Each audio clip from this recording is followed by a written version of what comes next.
Hello everyone, welcome to X Y axis education. इस video में हम लोग डिटेल में ये समझेंगे कि बेसिकली जो ये एजुकेशन लोन है ये क्या है।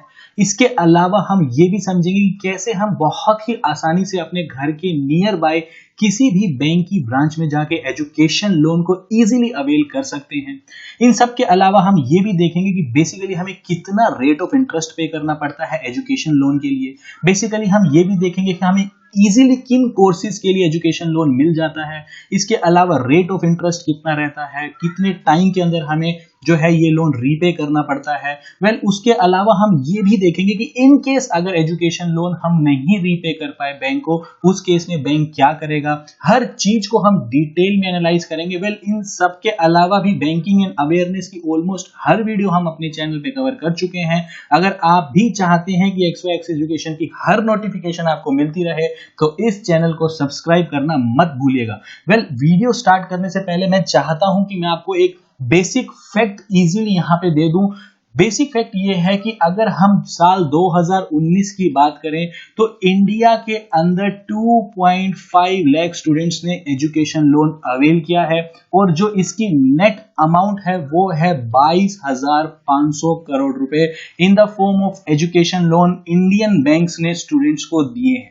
इन सब के अलावा भी एजुकेशन लोन जो है वो पार्ट है आरबीआई का प्रायोरिटी सेक्टर लेंडिंग का। अब ये प्रायोरिटी सेक्टर लेंडिंग क्या होती है इसको डिटेल में अलग से डिस्कस किया हुआ है वीडियो में, जिसका लिंक मैं आपको डिस्क्रिप्शन बॉक्स में दे दूंगा। आरबीआई की प्रायोरिटी सेक्टर क्या होती है, देखो आरबीआई ने टोटल 8 सेक्टर ऐसे बना रखे हैं जिनको आरबीआई बोलता है कि ये हैं प्रायोरिटी सेक्टर लेंडिंग। जिन 8 सेक्टर्स में से एक सेक्टर है एजुकेशन भी, ठीक है। अब इसका मतलब ये होता है इन प्रायोरिटी सेक्टर में आरबीआई हर बैंक को बोलता है कि आपका इतना टारगेट है, इस टारगेट को आपको अचीव करना है। मान लीजिए एजुकेशन लोन की अगर हम बात करें तो आरबीआई हर बैंक को बोलेगा कि आपको इतने % एजुकेशन लोन हर साल डिस्ट्रीब्यूट करना ही करना है। तो हर बैंक को अपना टारगेट भी अचीव करना होता है, तो इसमें कोई इशू नहीं है। जब भी आप बैंक के पास जाएंगे तो आप बैंक को जाके बोल सकते हैं, अगर बैंक आपको एक तरह से इशू क्रिएट कर रहे हैं, आपको लोन नहीं डिसबर्स कर रहे हैं, तो आप बोल सकते हैं कि एजुकेशन लोन जो है वो आरबीआई का प्रायोरिटी सेक्टर लेंडिंग का भी पार्ट है। और अगर फिर भी बैंक इशू क्रिएट करता है तो आप बैंक को डायरेक्टली बोल सकते हैं कि आप जो है बैंकिंग ओम्बड्समैन में भी इस चीज की कंप्लेंट कर सकते हैं। अब बैंकिंग ओम्बड्समैन क्या होता है, बैंकिंग ओम्बड्समैन के ऊपर भी एक डिटेल में वीडियो बनाई हुई है, उसका लिंक मैं आपको डिस्क्रिप्शन बॉक्स में दे दूंगा, ठीक है। अब वीडियो को यहां से स्टार्ट करते हैं। तो सबसे पहले मैं आपको बता देता हूं कि जो एजुकेशन लोन है उसकी गाइडलाइन आरबीआई की गाइडलाइन के हिसाब से जितने भी भारत के कमर्शियल बैंक है, अब कमर्शियल बैंक में आपके सारे सरकारी, प्राइवेट, फॉरेन बैंक सब आ जाते हैं। तो आरबीआई के हिसाब से जितने भी कमर्शियल बैंक हैं वो एजुकेशन लोन को डिस्ट्रीब्यूट करेंगे। इन सब के अलावा आप जब एजुकेशन लोन लेने जाएंगे किसी भी बैंक से तो आपको कोई भी प्रोसेसिंग फीस पे करने की जरूरत नहीं है। अब प्रोसेसिंग फीस अगर मैं बात करूं होम लोन के केस में या फिर कार लोन के केस में, ठीक है, इन सभी केस में, पर्सनल लोन का केस ले लो, हर केस के अंदर आपको लगभग 1% की प्रोसेसिंग फीस पे करनी पड़ती है। मान लीजिए आप जितना भी लोन ले रहे हैं उसका 1% आपको पे करना पड़ता है एज अ प्रोसेसिंग फीस। लेकिन एजुकेशन लोन की अगर हम बात करें तो इस केस में आपको कोई प्रोसेसिंग फीस पे करने की जरूरत नहीं है। उसके अलावा अब आपके मन में एक सवाल आएगा कि मैक्सिमम हम लोन ले कितना सकते हैं। देखो अगर मैं एक स्टैंडर्ड लोन की बात करूं तो मोस्ट ऑफ द बैंक आज की डेट में बोलते हैं कि हम जो लोन अमाउंट है, अगर आप इंडिया में स्टडी करना चाहते हैं तो हम आपको 10 लाख रुपए तक का मैक्सिमम लोन दे सकते हैं, और अगर आप अब्रॉड जाके, फॉरेन जाके स्टडी करना चाहते हैं हम आपको 20 लाख रुपए का मैक्सिमम लोन दे सकते हैं। लेकिन एज कंपटीशन आपको पता ही है हर बैंक के बीच में बहुत ही ज्यादा लेवल का कंपटीशन है, तो बहुत सारे बैंक, इवन दो आप बहुत सारे प्राइवेट बैंक्स की साइट पे विजिट भी करोगे तो उन्होंने क्लियरली लिखा हुआ है कि हम मैक्सिमम 1 करोड़ रुपीस का भी एजुकेशन लोन डिसबर्स करेंगे।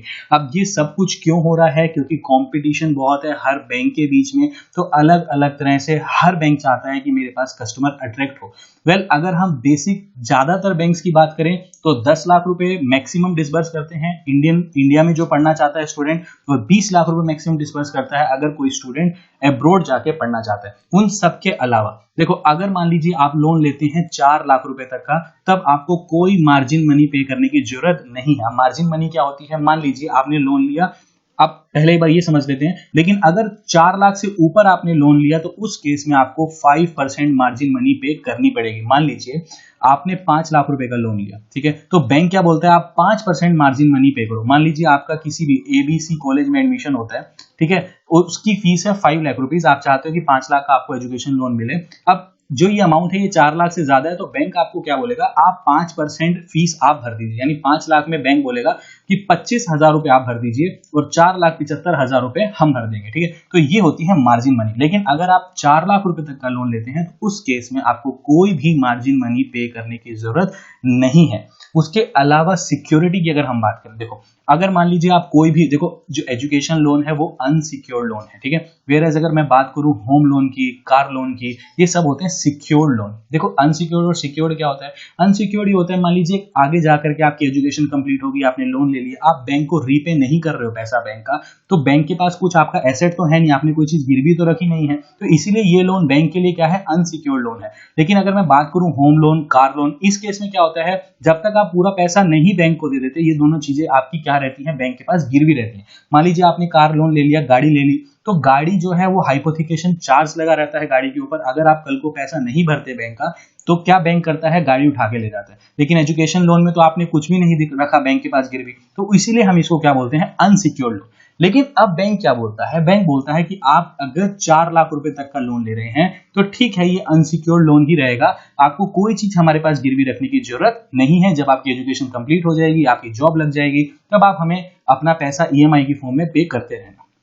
उसके बाद बैंक बोलता है कि 4 लाख से 7.5 लाख रुपए के बीच में अगर आपने लोन लिया है, तो इस केस में बैंक ये बोलता है ठीक है, हम आपसे कोई चीज गिरवी नहीं रख रहे, आप ये नहीं बोल रहे कि आप अपना घर हमारे पास, आपकी घर के डॉक्यूमेंट्स हमारे पास गिरवी रख दो, या फिर कोई और एसेट, कोई प्लॉट, किसी के पेपर आप हमारे पास गिरवी रखो। बस आप अगर 4 लाख से 7.5 लाख रुपए के बीच में लोन ले रहे हैं, तो बैंक बोलता है कि आप खुद, आपका को एप्लीकेंट यानी आपके पेरेंट्स में से कोई भी, और एक थर्ड पार्टी गारंटर यानी कोई एक थर्ड पर्सन जो गारंटी दे आपके बिहाफ पे कि ठीक है आप लोन दे देंगे। तो इस चीज की रिक्वायरमेंट बैंक रखता है। हो सकता है इसमें आपके अंकल आ जाए, ठीक है, कोई भी इसमें आ सकता है, ठीक है।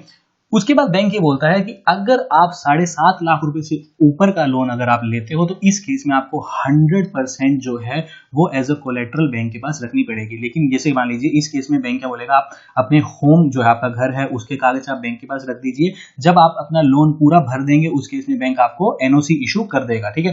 तो बैंक, अगर आप 7.5 लाख से ऊपर का लोन ले रहे हो, तो अब ये सब कुछ वेरी करता है बैंक टू बैंक, ठीक है। अगर आप 7.5 लाख से ऊपर का लोन ले रहे हो, तो इस केस में बैंक आपको फोर्स करेगा कि आप यहाँ पे कोई भी अपने घर के कागज रख दीजिए, होम मतलब कोई भी टाइप का जो है, आप बेसिकली बैंक ये बोलेगा कि आप सिक्योरिटी रख दीजिए, सिक्योर्ड लोन बना दीजिए आप इसको बस। उसके अलावा एट लास्ट ये भी चीज है कि आपको जो है, जो भी आपने लोन लिया, अब उस लोन का जो आप इंटरेस्ट पे करेंगे ना, तो ये जो आप इंटरेस्ट पे करेंगे, इससे आपको सेक्शन 80E के अंडर, जो इनकम टैक्स एक्ट का सेक्शन 80E है, उसके बिहाफ पे, उसके अंडर आपको पूरे की पूरी छूट मिलेगी इनकम टैक्स के अंदर। मान लीजिए आपने ईएमआई भरी हर महीने की 5,000 रुपए आप ईएमआई भर रहे हो, तो 5,000 रुपए जो आप भर रहे हो, तो वो आपका एज अ टैक्स बेनिफिट है, ठीक है, ये आपकी टैक्स की छूट है, ठीक है, ये एडवांटेज है एजुकेशन लोन का। अब बात आती है कि टाइम कितना मिलेगा हमें बेसिकली रीपे करने के लिए, ठीक है।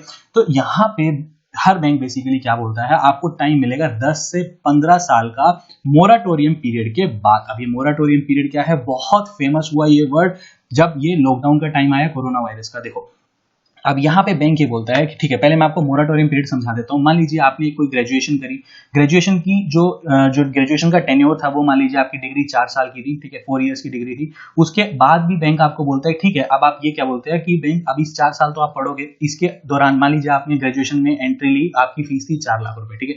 तो बैंक ने तो 4 लाख रुपए दी, मतलब बैंक क्या करेगा, सेमेस्टर वाइज आपकी फीस पे करेगा। मान लीजिए हर सेमेस्टर की फीस 50,000 रुपए थी, ठीक है, तो बैंक 50,000 करके उसने 8 सेमेस्टर तक आपकी पूरी फीस भरी।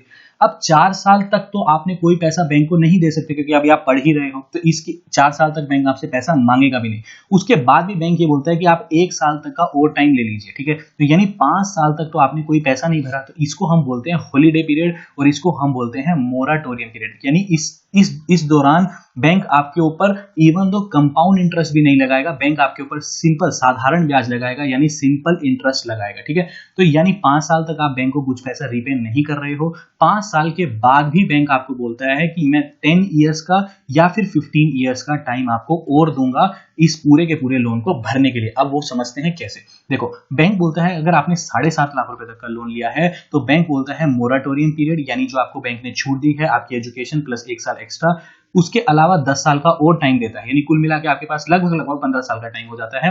अगर आपने लोन लिया है 7.5 लाख से ऊपर का, तो उस केस में बैंक बोलता है मोराटोरियम पीरियड, यानी जिसमें आप हॉलीडे पीरियड है जो आपका, उसके अलावा 15 ईयर्स का और टाइम बैंक आपको देता है। ठीक है, उस सब के अलावा रेट ऑफ इंटरेस्ट मैंने आपको ऑलरेडी बता दिया कि सिंपल इंटरेस्ट लगाता है बैंक आपको रीपेमेंट हॉलीडे के टाइम पे, यानी मोराटोरियम पीरियड के टाइम पे।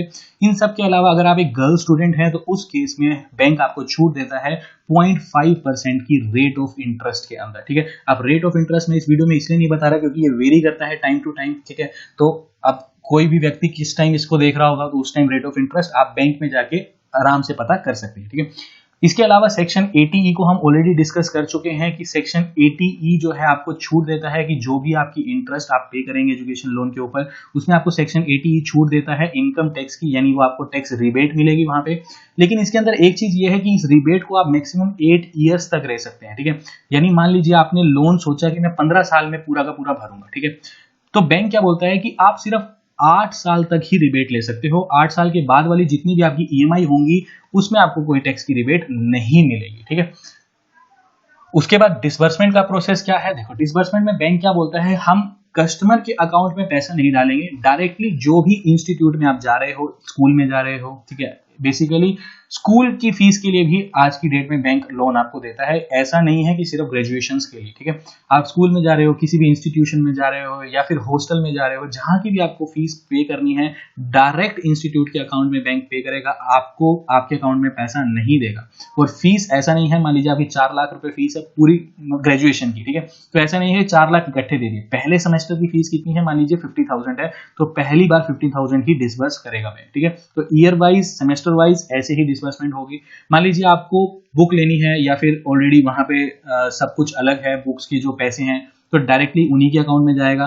इन सब के अलावा मान लीजिए किसी स्टूडेंट का मन है कि मैं हॉस्टल में नहीं रहना चाहता, मुझे जो है बाहर लॉज चाहिए, तो उस केस में भी बैंक डायरेक्टली पेमेंट वहीं पे ही करता है। तो आई होप कि आपको यहाँ पे बहुत कुछ जानने को मिला होगा। तो अभी के लिए this is the end of the video. Thanks for listening and thank you all.